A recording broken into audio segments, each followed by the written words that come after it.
Buen día chicos, ¿cómo están? Hoy damos inicio al dictado de la materia biofísica. Entonces, me parece muy conveniente comenzar definiendo qué es la biofísica. Y la biofísica es la ciencia que estudia los procesos biológicos, pero aplicando principios, leyes y métodos de la física. Es decir, los conocimientos de la física se aplican al estudio de la biología. Por lo tanto, la biofísica es una rama, forma parte de la física. Algunos ejemplos de campos de la biología que son estudiados por la física son la biofísica de la audición, la biomecánica, la bioelectricidad, los motores moleculares, la comunicación molecular, entre otros. Pero resulta que la física está escrita en un lenguaje muy particular que es el lenguaje matemático. Por lo tanto, vamos a aplicar herramientas matemáticas que nos van a permitir estudiar fenómenos biológicos, en particular aquellos fenómenos que están relacionados con su profesión o su futura profesión como kinesiólogos. Comencemos entonces con el desarrollo de nuestra materia de biofísica en este segundo cuatrimestre del año 2021. La materia consiste del desarrollo de 8 unidades. Hoy comenzamos con esta unidad número 1, cuyos temas principales son los siguientes: vectores, cinemática y trabajo y energía. Vectores es un tema matemático que lo necesitamos tener muy claro para poder entender algunos conceptos físicos. En cuanto a la cinemática, vamos a estudiar la cinemática más sencilla, que es la que corresponde a una trayectoria rectilínea. Y estos conceptos de trabajo y energía están íntimamente relacionados entre sí y los vamos a aplicar durante todo el desarrollo de la materia. Entonces, comencemos por distinguir o por definir a qué llamamos magnitud escalar y a qué llamamos magnitud vectorial. Una magnitud escalar queda completamente descripta cuando se habla de un número, de una medida, de un módulo y la correspondiente unidad. Son ejemplos de magnitudes escalares: el tiempo, la temperatura, la masa, la densidad. En todos estos ejemplos nos basta con dar la medida, por ejemplo, hablar de 2 o de 36, pero en este caso se trata de 2 segundos y de 36 grados centígrados. En cambio, una magnitud vectorial necesita más elementos para quedar completamente identificada. Una magnitud vectorial tiene un módulo, es decir, una cantidad, una medida, un número acompañado por la unidad que le corresponda, pero además debo dar una dirección y un sentido en el espacio de esa magnitud. Un ejemplo de una magnitud vectorial que ustedes ya conocen es la velocidad.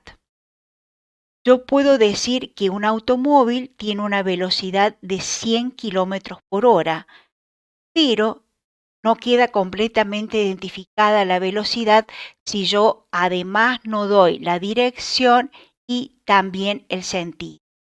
Entonces voy a decir que la velocidad tiene un módulo de 100 kilómetros por hora, pero su dirección es la norte-sur, es decir, la recta de acción de ese vector es la dirección norte-sur, y que el sentido es norte, que apunta ese vector hacia el norte. Otros ejemplos de magnitudes vectoriales son la aceleración y la fuerza, por ejemplo. Empecemos a analizar un vector que es el más sencillo posible cuando empezamos a estudiar un poquito de cinemática. Ese vector, que es el más sencillo, es el correspondiente al desplazamiento. Es un desplazamiento que es simplemente un cambio en la posición del móvil que estoy estudiando. Es el delta X que ustedes estudiaron. Es decir, ¿de qué se trata? Por ejemplo, en esta figura tenemos inicialmente el móvil está en esta posición 1. Finalmente arriba a esta posición 2. El vector, que en este caso está dibujado en color azul, que une la posición 1 con la posición 2, se llama desplazamiento. Y en particular nosotros ahora lo vamos a designar con esta letra A con una flechita arriba, una notación vectorial. Es decir, reitero, desplazamiento es un vector que une la posición inicial con la posición final. Pueden darse situaciones más complejas que esta, en la que el móvil realizó el menor recorrido posible, que siguió derechito desde la posición 1 a la 2. En cambio, en esta posición B, el móvil, que inicialmente se encontraba en esta posición 1, realizó esta trayectoria, que es más enredada, si se quieren, para arribar a la posición 2. De todas formas, el vector desplazamiento sigue siendo el que une la posición inicial con la final. El desplazamiento en esta situación B es exactamente el mismo que había en la posición A. Y un caso particular es que, por ejemplo, el móvil parta de la posición 1 y siga su trayectoria de modo que arribe nuevamente al punto de partida. Observemos que en este caso el desplazamiento es nulo, porque la posición 1 coincide con la posición 2. La posición final es la misma que la posición inicial. Sin embargo, la longitud que recorrió este móvil no es 0, recorrió toda esta distancia. Es decir, si un objeto hace un viaje redondo, es decir, si se vuelve sobre sí mismo, el desplazamiento es 0, por más que la distancia recorrida sea, por supuesto, diferente. ¿Cómo vamos a anotar, cómo vamos a escribir, a señalar un vector? De esta manera, con una letra mayúscula, cursiva, negrita, pero con una flechita arriba. Esta es la notación que se sigue en la mayoría de los textos, pero no exactamente en todos. Observemos algunas situaciones particulares sobre vectores. Por ejemplo, si un móvil estaba inicialmente en la posición 1 y llega a la posición 2, el desplazamiento correspondiente lo indico con este vector que llamo A.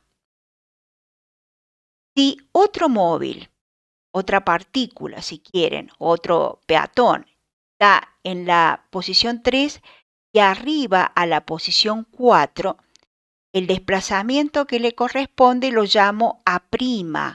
Corresponde al desplazamiento, le corresponde un vector que llamo A'.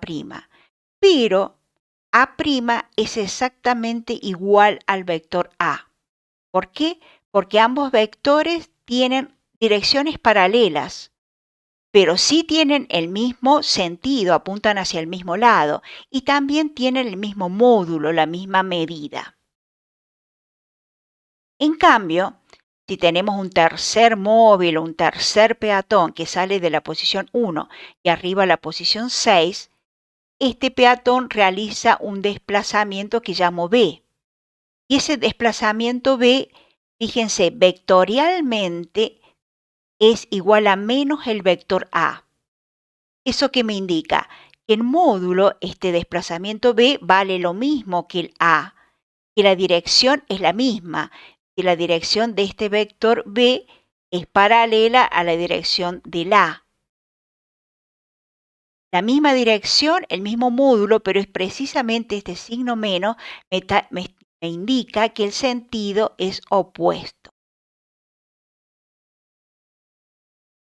Esto es algo importante que tenemos que tener siempre presente. El módulo, la medida o la intensidad de un vector es siempre positivo.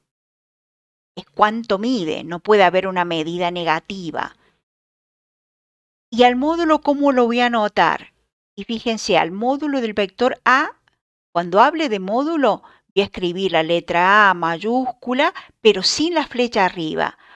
O otra forma de escribirlo es con la flecha de vector arriba, pero encierro la letra y el vector, la encierro entre barras de valor absoluto. Con lo cual queda clarísimo que el módulo de un vector siempre es positivo.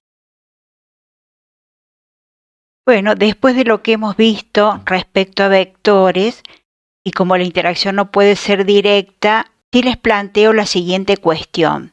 ¿Por qué esta afirmación de que A, o que la letra A arriba tiene una flechita, A es igual a 6 metros, es una expresión absurda? Esto no tiene sentido. Que me digan ustedes el por qué no tiene. Sigamos avanzando un poquito y veamos suma de vectores. Así como los escalares, los vectores también se pueden sumar, restar, multiplicar entre ellos. Supongamos que nosotros querramos sumar este vector A, este vector que está en color marrón, que tiene esa dirección, ese sentido y ese módulo, con este otro vector B. Puede que inicialmente me den el vector A, por ejemplo, aquí, por esta parte, que me den el vector B por acá.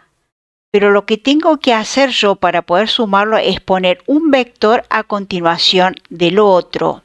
Y el vector suma, el vector resultante, es aquel que une el origen del primer vector, que en este caso es A, con el extremo, con la parte final del último vector.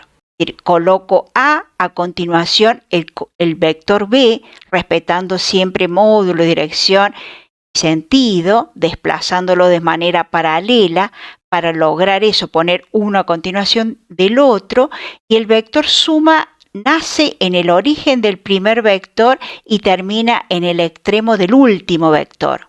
De modo que la suma es este vector que está dibujado en color azul, y ese vector C es precisamente la suma vectorial de A y B. Este método es muy práctico si tengo que sumar más de dos vectores. Pues basta poner, por ejemplo, el a continuación el B, a continuación un C, un D, y luego unir el origen del primero con el extremo del último, sin importarme cuántos sean. Fijémonos que la suma vectorial es conmutativa, es decir, que sumar el vector A más el vector B, este resultado es exactamente lo mismo que sumar B más A.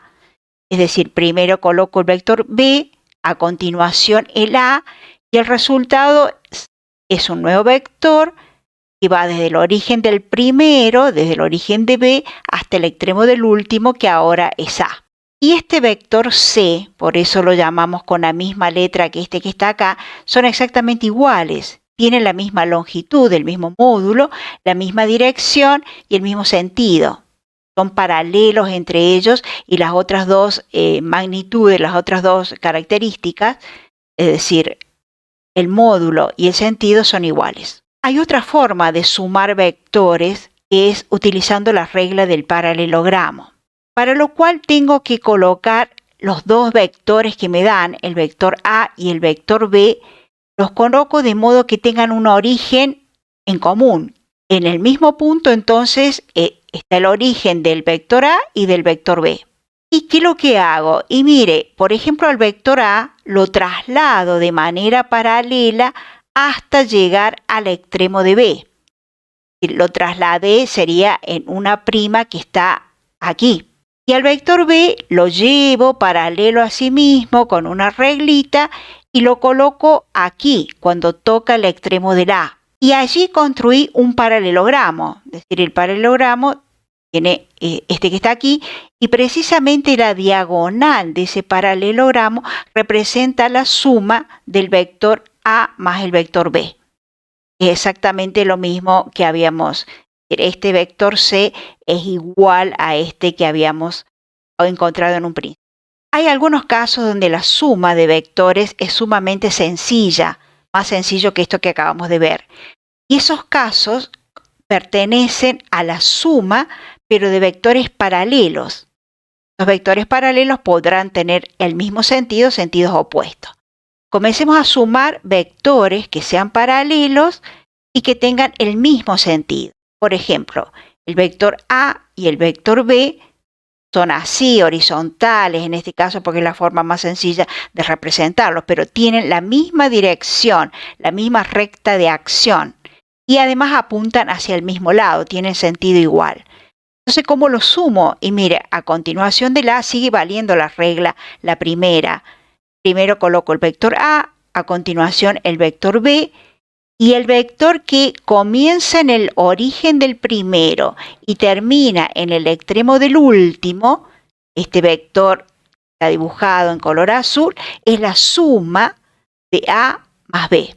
En este caso, que los vectores A y B son paralelos y tienen el mismo sentido, y el vector suma es este que está aquí, ese vector suma que llamo C tiene un módulo que precisamente coincide con la suma de los módulos de los vectores A más B. Es decir, si este vector vale 2 y el otro parece que mide lo mismo, este también mide 2 newton, por ejemplo, si A y B corresponden a fuerzas, al sumarlos encuentro una fuerza suma o fuerza resultante que vale 2 más 2. Es decir, el módulo de este vector C, que lo escribo así, sin flechita, este módulo es igual a los 2 más 2 es igual a 4 newtons. ¿Qué pasa si quiero sumar dos vectores que son paralelos pero tienen sentido opuesto? Si yo quiero sumar al vector A el vector B. Entonces aplicamos la primera reglita. Colocamos el vector A continuación de él es como si me vuelvo y coloco este vector B. Me vuelvo desde el extremo de A hasta donde termina B. ¿Y cuál es el resultado? Y mire, el vector resultante es 1, que comienza donde comienza el primero, termina donde termina el B, el último. Es decir, el vector suma es este, el vector C está dibujado en color azul. Y en este caso, donde estoy sumando vectores paralelos y de sentido opuesto, el módulo de la suma, la C así sin flecha arriba, es igual al valor absoluto de A menos B. Supongamos que el módulo de A sea igual a 10, que el módulo de B sea igual a 2. Entonces 10 menos 2 newton será igual a 8 newton. El vector C tendrá un módulo que vale 8 newton. Y la dirección y sentido son las que se muestran en la figura.